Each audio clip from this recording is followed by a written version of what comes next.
ان کی ساری خدمت کے لیے. اوور ٹو یو پادری اعجاز یوسف صاحب.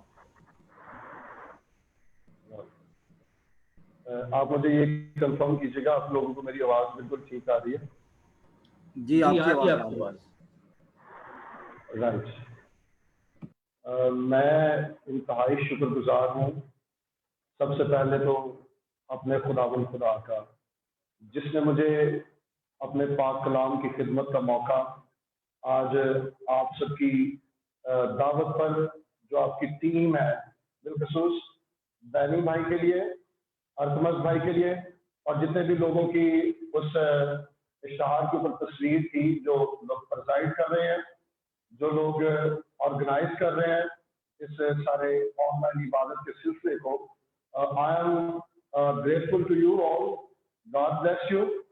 اور میں بہت شکر گزار ہوں کہ ایکچولی میں خدا کے اس لیے بھی شکر گزار ہوں کہ خداوند نے مجھے 2003 میں بلاہٹ دی تھی اپنی خدمت کی اور 2004 میں the Biblical Baptist College and Seminary Lahore میں ہے یہ اور وہاں سے میں نے بیچلر آف تھیولوجی کی جو ڈگری ہے وہ 4 سال ریگولر جو کلاسز ہے ریزیڈینشل جو ڈگری ہے وہ لی. میں خدا کا شکر گزار ہوں کہ خدا نے مجھے یہ موقع پرووائڈ کیا. سو ایک دفعہ پھر میں سب لوگوں کا اور سب سے بڑھ کر خدا کا شکر گزار ہوں جس نے میرا اس لیے چناؤ کیا کہ میں اس کے کلام کی خدمت کر سکوں.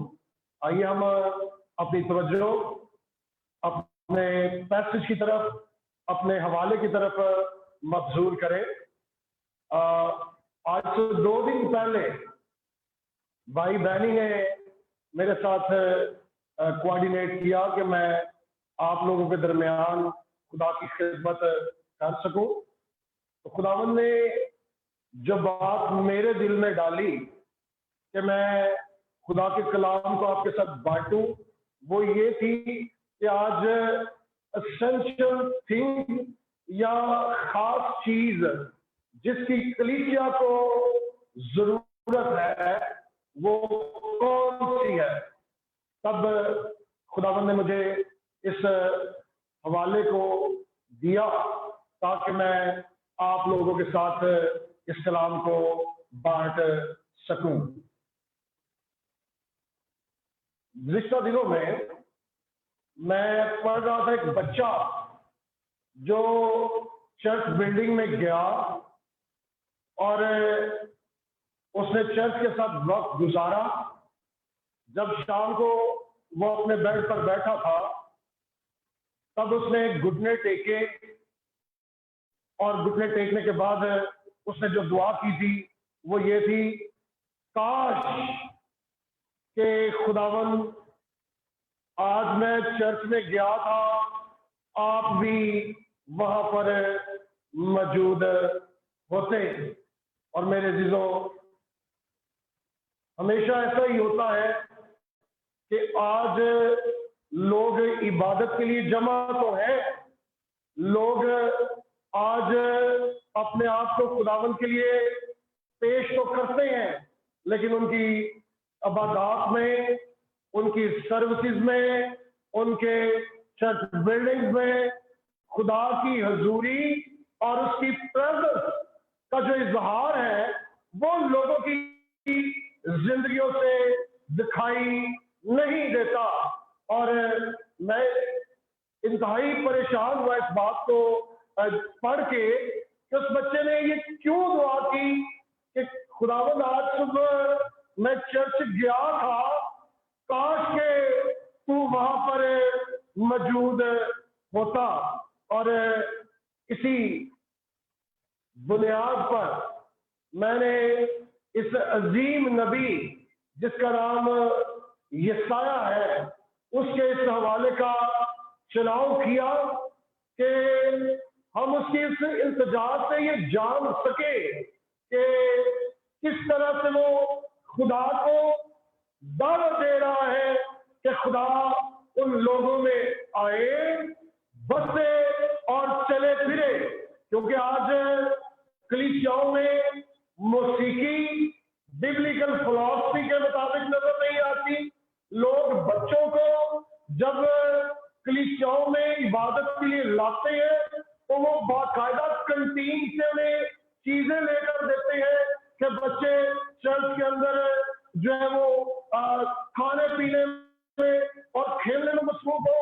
اور کئی دفعہ میں نے لوگوں کو بہت زیادہ نوٹ کیا ہے کہ عبادت میں ان کے ذہنوں میں اور بہت ساری باتیں جو ہے دنیاوی طور پر وہ چل رہی ہوتی ہیں.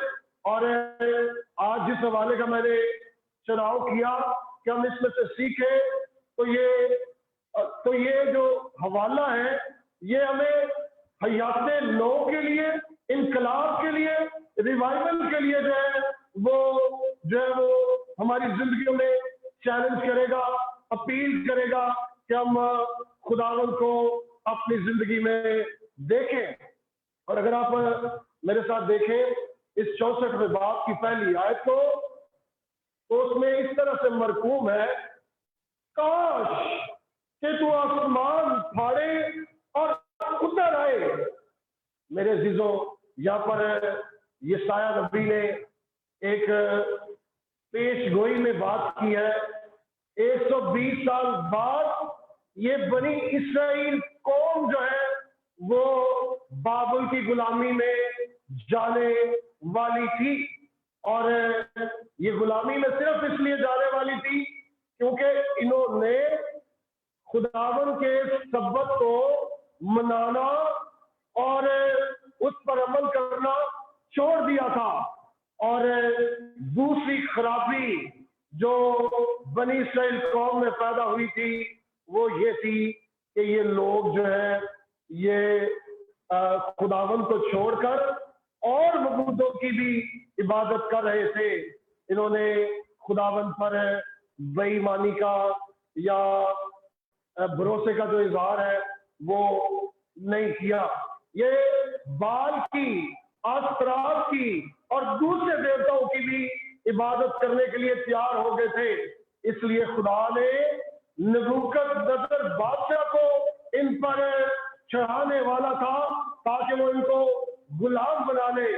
اور وہ غلامی میں جانے والے تھے.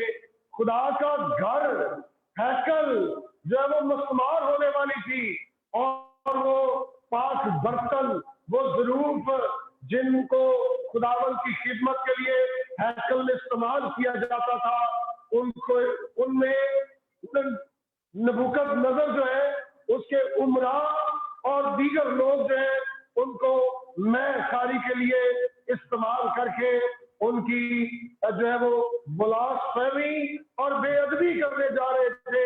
اور وہ باغی تھے، وہ کلام اور خدا کے خلاف بغاوت کر رہے تھے، اور ان کے کان جو ہے وہ جھوٹے نبیوں کو سننے کے لیے جل رہے تھے. اس بات کی وجہ سے خدا نے جس بات کو یسایہ نبی کے دل میں ڈالا وہ یہی تھا کہ خدا آئے، آسمان کو پھاڑے اور ان کے درمیان آ کر موجود ہو، تاکہ ان کے اندر جو ہے وہ حیات نو، ریوائول، تبدیلی، انقلاب جو ہے وہ آئے. اور حیات نو ان کے اندر آئے. اس کا یہ ہرگز مطلب نہیں تھا کہ یسایہ نبی جو ہے وہ ذات الہیات یا علم الہیات سے ناواقف تھا اور یہ نہیں جانتا تھا کہ خدا جو ہے وہ اومنی پریزنٹ ہے. خدا ایک وقت میں ہر جگہ پر موجود ہے. اسے کوئی اس طرح کی غلط فہمی نہیں تھی، بلکہ اس نے اپنے صحیفے میں یہ بیان کیا ہے کہ آسمان خدا کا تخت اور زمین اس کے پاؤں کی چوکی ہے. اور اسے کسی اس قسم کی کوئی اس کے دماغ میں ہلچل نہیں تھی، بلکہ اس کی یہ خواہش تھی کہ خدا ان کے درمیان آئے اور اپنے آپ کو اپنے آپ کو ان سے واقف کرائے، وہ دوبارہ خدا کے ساتھ بحال ہو، ان کی قربت خدا کے ساتھ بندھ جائے، اور وہ اپنی خدمات میں، عبادات میں خدا کی موجودگی کو دیکھیں، اس کا تجربہ کریں، اور انہیں اس بات کی ضرورت تھی۔ اور میرے عزیزوں، انہیں بالکل اس طرح کرنے کی ضرورت تھی جس طرح یعقوب خداوند کے لیے پکار رہا تھا اور چیخ رہا تھا، اور خدا اس جگہ پر موجود تھا۔ اور میرے عزیزوں، ہماری عبادات جو ہیں وہ خشک، ٹریڈیشنلی، رسمی، دکھاوے کی، یا جس میں ہپوکریسی ہو، ایسی عبادات نہیں ہونی چاہیے۔ اور جب خدا کے ساتھ ملاپ ہوتا ہے، قربت ہوتی ہے، تب انسان کی حیات نو کا، تب انسان کی زندگی میں ریوائول کا اور تبدیلی کا آغاز ہوتا ہے۔ اور یہی ریوائول ہے کہ خدا کے ساتھ اس رشتے کو جو ہمارے گناہوں کے باعث ٹوٹ چکا ہو، اس کو دوبارہ سے بحال کیا جائے۔ اور اسی لیے یہ سایہ خدا کو پکار کر کہہ رہا تھا کہ کاش کہ تو آسمان کو پھاڑے اور اتر آئے۔ اور میرے عزیزوں، دوسری بات جو میں آپ کے ساتھ بانٹنا چاہتا ہوں، میں نے پہلی بات یہ رکھی ہے اپنے لیے بھی اور آپ لوگوں کی زندگی میں بھی، کہ ریوائول، تبدیلی، حیات نو کیا ہے؟ یہ ہے خدا کے ساتھ دوبارہ سے جو ہے وہ اپنے آپ کو بحال کرنا۔ اور اس کا بیان اگر ہم پڑھنا چاہیں، اس بحالی کا، اس ریوائول کا، تو میرے عزیزوں، جب خدا اپنا اظہار کرتا ہے تو یہ شاید 3 چیزوں کا بیان کرتا ہے۔ پہلی بات وہ یہ کرتا ہے کہ جب خدا کی آمد ہوتی ہے تو پھر اگر آپ دیکھیں تو یہ لکھا ہے، اس کی حضور پہاڑ لرزش کھائے، لرزنا، کانپ جانا۔ اور میرے عزیزوں، جب خدا ظاہر ہوتا ہے تو پھر چیزیں لرز جاتی ہیں۔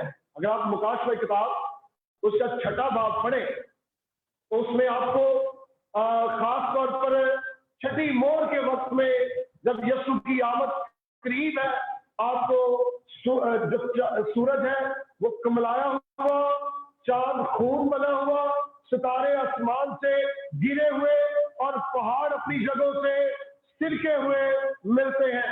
اگر آپ خروج کی کتاب کو پڑھیں تو آپ کو پتہ چلے گا جب خدا کوئی سینا پر شریعت دے رہا تھا تب بھی زمین لرز گئی تھی۔ اور میرے عزیزوں، بائبل میں ہم کئی جگہ پر پڑھتے ہیں کہ جب خداوند کی حضوری آتی ہے تو پھر پہاڑ لرز جاتے ہیں۔ اسی لیے یسایہ بھی کہتا ہے کہ وہ پہاڑ لرزش کھائیں۔ اور میرے عزیزوں، یہ پہاڑ ایک مٹی کا پودا ہے جس کو عام انسان جو ہے وہ ہلا نہیں سکتا، اور کیونکہ اسے منتقل کرنا مشکل ہے، اور صرف اس کے اوپر، اس کے ساتھ ساتھ آپ چڑھ ہی سکتے ہیں لیکن اس کا کچھ بگاڑ نہیں سکتے۔ بالکل اسی طرح ہماری کلیسیاؤں میں، ہماری زندگیوں میں ہمارے اپنے تیار کردہ ایسے پہاڑ ہیں جنہیں لرزانے کی ضرورت ہے، جنہیں ہموار ہونے کی ضرورت ہے۔ وہ ہمارے اپنے تیار کردہ خیالات جو بائبل کے اگینسٹ جائیں، اور وہ چیزیں جن میں ہماری ایگو، جس میں اللہ، قدورت اور دوسروں سے نفرت۔ اگر آپ ان پہاڑوں کے بارے میں پڑھنا چاہتے ہیں کہ وہ کون سی چیزیں ہیں، تو آپ اس کو غلطیوں کے خط کے 5 باب کی 21-22 پڑھ سکتے ہیں، جس میں تفرقے، بدعتیں، جادوگری اور یہ ساری چیزیں۔ آج لوگ چرچ کے ممبر تو کہلاتے ہیں لیکن ان کی زندگیوں کے اندر یہ پہاڑ موجود ہیں جنہیں خدا کے آنے سے لرزا جانے کی ضرورت ہے، جنہیں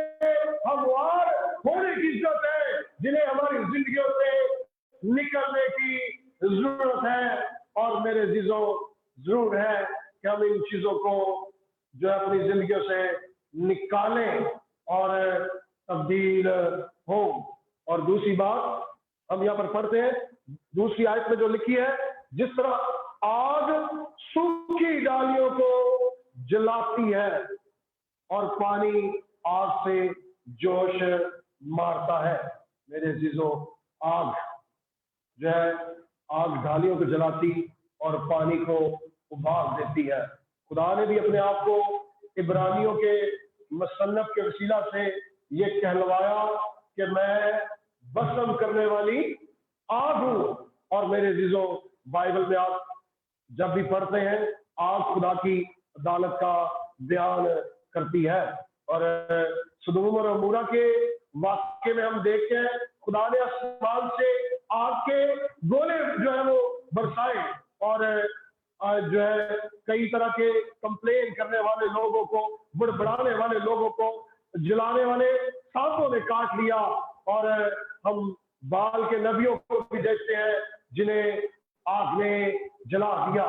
میرے عزیزوں, یہ خدا جو ہے یہ آگ کو ریوائول کے لیے جو ہے وہ استعمال کرتا ہے تاکہ جب تو لوگوں کے اوپر عدالت آئے تو وہ توبہ کرے اور اپنے گناہ کا اعتراف کرے اور اپنے گناہوں کو ترک کرے, کیونکہ آگ جو ہے یہ پیوریفائی کرنے کے بھی کام آتی ہے, یہ خالص کرتی ہے اور خدا کی آگ ہمیشہ صاف کرنے کے لیے بھی استعمال ہوتی ہے.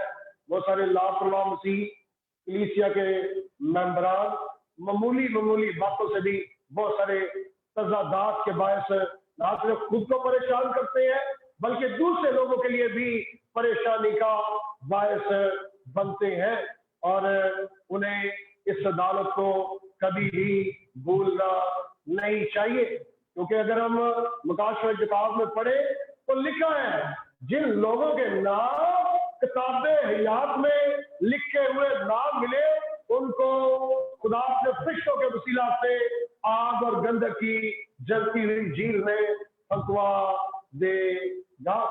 اور ہم روح القدس کی جو ایک سمبل ہے, نشان ہے, اس کو بھی آگ کی صورت میں دیکھتے ہیں. اور میرے عزیزوں, جب بھی خدا اپنے لوگوں کو روح القدس کا جس دن نزول ہوا عید پینتیکوست کے دن, تو آگ کی پھٹتی ہوئی زبانیں ان پر نازل ہوئی. آگ جو ہے وہ لوگوں کے اندر گرمی پیدا کرتی ہے, انہیں سر گرم کرتی ہے تاکہ وہ خدا ان کے لیے استعمال ہو. اور میرے عزیزوں, انقلاب جو ہے تیسری اور آخری بات جو میں کرنا چاہتا ہوں, پہلے میں نے بتایا کہ انقلاب کیسے آتا ہے جب خدا کے ساتھ بحالی ہوتی ہے.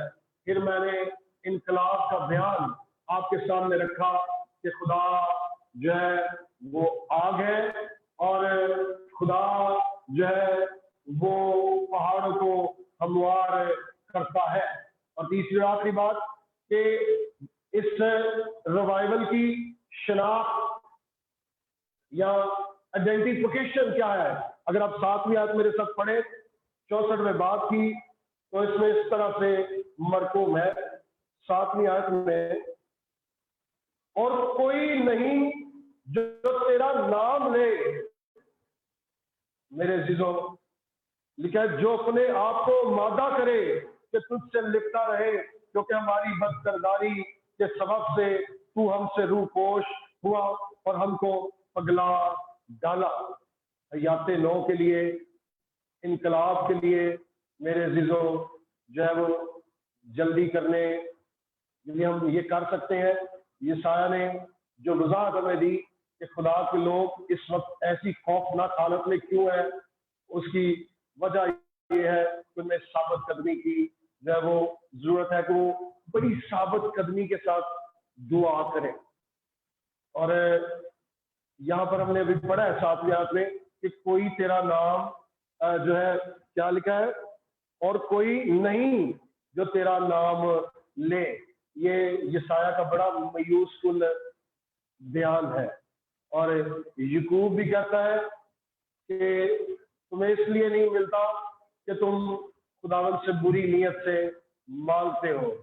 اور میرے عزیزوں، میں پڑھ رہا تھا ایک خادم کے حوالے سے، اس کا نام ہے جم سمبھیلا، اور اس شخص نے جب اپنی کلیسیا کا آغاز کیا تھا تب تقریباً 20 لوگ تھے، اور اس شخص نے جب گھٹنے ٹیک کر دعا کی تب میرے عزیزوں اس کی عمارت کچھ ہی عرصے کے بعد اتنی چھوٹی ہو گئی کہ اسے توڑ کر دوبارہ بنانا پڑا.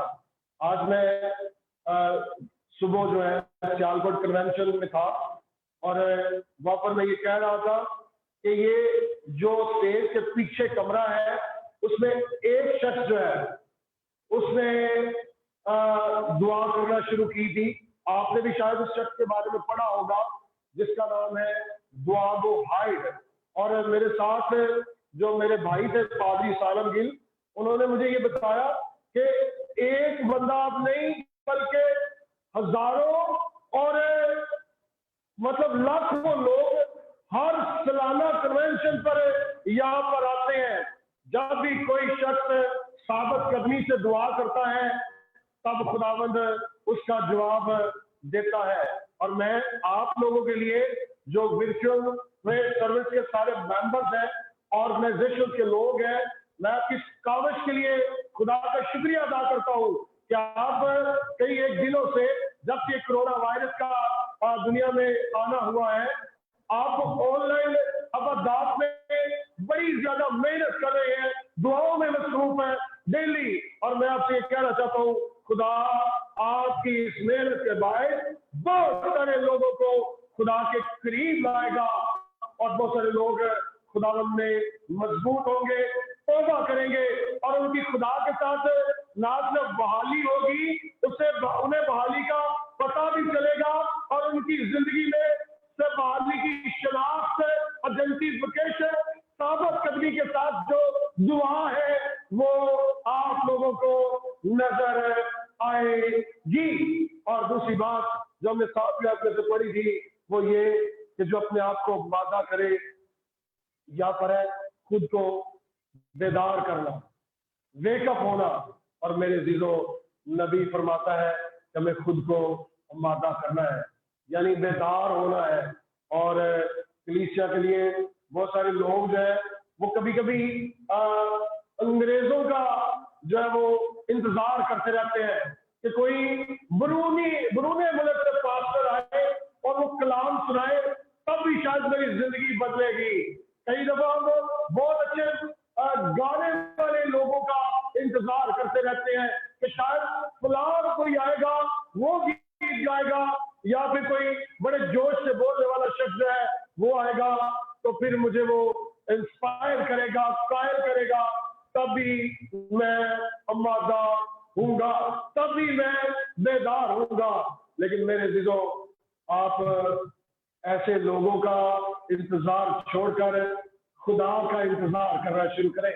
جس طرح یہ سایہ نے پہلی آیت میں خداوند کو پکارا، آپ لوگ بھی اور میں بھی، ہمیں ضرورت ہے کہ ہم نہ صرف ثابت قدمی سے دعا کر کے اپنی زندگی سے ریوائول کی، بحالی کی، آئیڈینٹیفیکیشن دوسرے لوگوں کو دیں، بلکہ ہم اپنے آپ کو آمادہ کریں اور بیدار رکھیں، تاکہ اپنے آپ کو جھجھوڑ کر ہم کہیں کہ ہمیں ضرورت ہے کہ ہم خدا کے ساتھ اپنے ریلیشن کو قائم کریں. اور اسی جو آئیڈینٹیفیکیشن ہے اس کی بات ہے کہ تیسرے نمبر پر 7ویں آیت میں کیا لکھا ہے؟ اپنے آپ کو مادہ کرے کہ تجھ سے لپٹا رہے. کس کے ساتھ؟ خدا کے ساتھ. خدا کو پکڑو. ہم یہ کیسے کریں؟ آپ جو کچھ بھی کرنا چاہتے ہیں وہی کریں. خدا کی طرف پھریں، کلیسیا میں جائیں، اعتراف کریں، توبہ کریں. اور یعقوب کہتا ہے کہ جب اگر تم خدا کے قریب جاؤ گے تب خدا تمہارے قریب آئے گا. میرے عزیزوں، میں آج اس وقت میں آپ سے یہ کہنا چاہتا ہوں کہ ہمیں اپنی زندگی کو